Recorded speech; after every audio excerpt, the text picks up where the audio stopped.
ఈరోజు నేను విజ్ఞప్తి చేస్తున్నా, ఈ గ్రోత్ ఇంజన్స్ మొత్తం కాంగ్రెస్ పార్టీ తీసుకొచ్చినాయి కదా.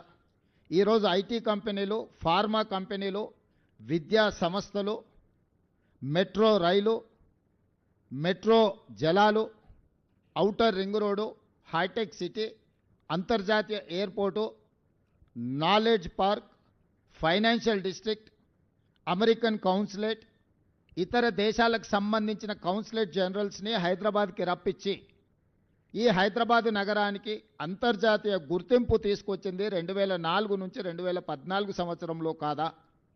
ఇదే కాదు, 2013 సంవత్సరంలో ఐటీ ఉద్యోగాలను పెంచాలని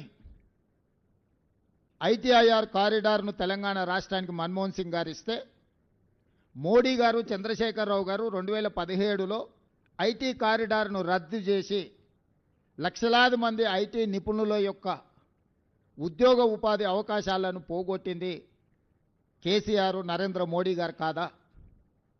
ఈరోజు ప్రత్యక్షంగా లక్షలాది ఉద్యోగాలు, లక్షలాది కోట్ల రూపాయల ఆదాయం ఈ రాష్ట్రానికి వచ్చింది అని అంటే 2004 నుంచి 2014 వరకు ఆనాటి ప్రభుత్వం తీసుకున్న భవిష్యత్ కార్యాచరణ కాదా?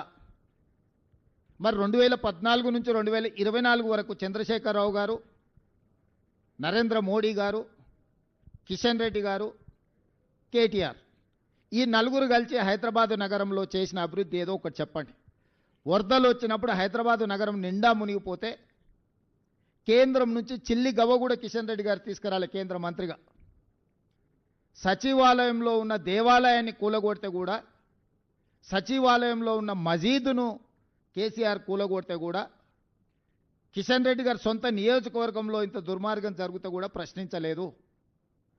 వాళ్ళు పదే పదే చెప్పే కమాండ్ కంట్రోల్ రూమ్, సచివాలయం, ప్రగతి భవన్, కాళేశ్వరం ప్రారంభించి పూర్తి చేసినవి ఈ 4 చంద్రశేఖరరావు తెలంగాణ రాష్ట్రంలో.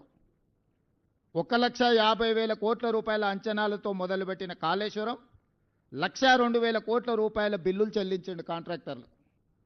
కాళేశ్వరం కట్టడం, కాళేశ్వరం కూడడం 3 సంవత్సరాలలో జరిగిపోయింది. 1,00,000 కోట్ల రూపాయలు గోదావరి పాలైపోయినాయి. ప్రగతి భవన్ ఆయన విలాసవంతమైన జీవితాన్ని సేదతీరడానికి మాత్రం ఉపయోగపడ్డది తప్ప, గద్దరన్న లాంటి వాళ్ళని ప్రగతి భవన్ గేటు దగ్గర గంటల కొద్దీ ఎండలో కూర్చోబెట్టింది తప్ప, పేద ప్రజలకు ప్రవేశం లేని, తెలంగాణ పేద ప్రజలకు ప్రవేశం లేని నిషేధాజ్ఞలు ఉన్న ప్రగతి భవన్ కేవలం చంద్రశేఖరరావు గారికి, వారి కుటుంబానికి ఉపయోగపడ్డది తప్ప తెలంగాణ రాష్ట్ర ప్రజలకు ఏమైనా ఉపయోగపడ్డదా?